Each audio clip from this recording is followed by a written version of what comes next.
they of course win the treble in his first season. Stunning stuff. His best season in management is his first season. I mean, the Noel Gallagher's analogy could come back into play.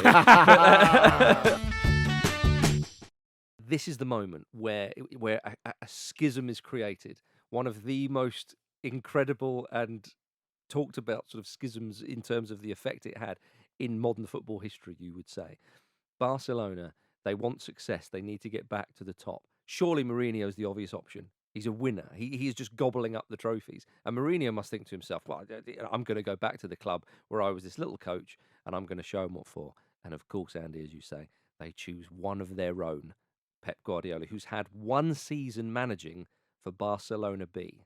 But it's funny, if you're thinking you want to sort out a mess... Mourinho doesn't take that very well, by the way. It's fair to say, as has been discussed at length in the Axel Torres book Right. that followed that, which some have tried to debunk as fiction. And maybe there is a dramatic element to it. It's very entertaining anyway, worth the read.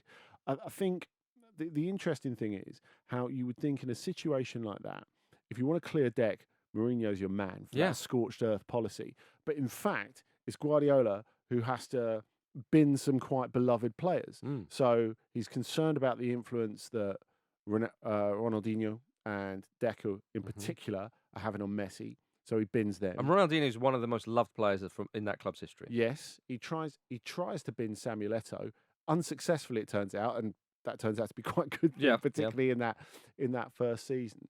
So it's sometimes not acknowledged the hard decisions he made. It's a different type of discipline. Maybe less confrontational discipline than Mourinho. Well, that's right, yeah, because Guardiola, Ibrahimovic, of course, went there just for a season. It didn't quite work out. And he often would get angry because Guardiola, certainly according to Ibrahimovic, would kind of shy away and make his decisions. Well, he's more a Mourinho guy, isn't he? He's much more of a Mourinho guy. Well, the great Ibrahimovic quote, I think it was after the defeat against Inter Milan, where he goes into the dressing room and says he hasn't got any balls, calls him a coward. And there's that other quote about how he says that Guardiola bought a Ferrari, talking about himself. Yep. Bought a Ferrari and he drove it like a Fiat. Yeah. Both are from Italy. Yeah, there you go, Zlatan. What a good Swedish car, Skoda. It's not even a Skoda. But the thing I find interesting about the way players from that era remember working with Guardiola. When Ibrahimovic signed for Manchester United, he did an interview with Sky Sports with Thierry Henry. And Thierry Henry, to stoke the fires, asked him that, Ronaldo, Messi, Pep or Jose. And Henry himself having played under Guardiola and won the treble with him. Yeah. And Ibrahimovic goes, I know why you've asked me that, but you know exactly what my answer is, and you agree with me. And Henry just starts laughing. Oh. And so you could tell that even someone of that profile, and it's got to be hard when you're at that stage of your career, when you think you're doing brilliant things, and you have previously done brilliant things at that club, and someone comes in and says, you know what, no, don't need you. And it takes incredible balls to do that. Well, actually. it does. I mean, but the clear out he had in his first season there at Barcelona, what did it change at the club? Because for my money, it seemed to bring a structure, some discipline, and it set Barcelona on the trajectory that they would go off for, well, I don't know how many years you would say. Well, in the most simple way, it gives them the midfield that they end up leaning on for the next decade. There you go. Straight away. That's the most simple way of framing it. But having players who are Barcelona or of Barcelona stock, like Gerard Piqué, who he brings back and becomes another key figure. Yeah. And then you think Good sell from United, that? Yeah.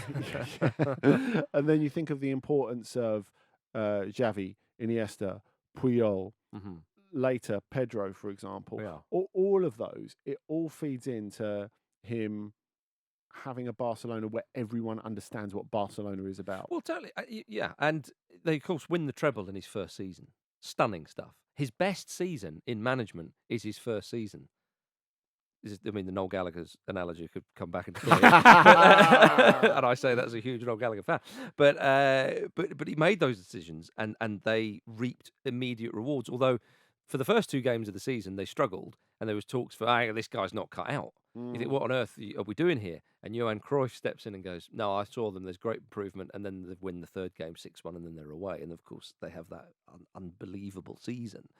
and the trophies would follow. I mean, they beat Manchester United in the final that year 2-0 when it was genuinely the two best sides in Europe in that final. I don't think anybody would have any kind of problem arguing that. And the way Barcelona took them apart was just like, I mean, I was lucky enough to be at the final in Rome, and I remember coming away just going, oh, look, you've witnessed greatness. I mean, he even Do you know made what I Messi mean? score against an English club. That's how good he was. Well, to squeeze. He managed to get a tune out of Messi. I think we will all remember him for that. Ronaldinho tried, Deco tried.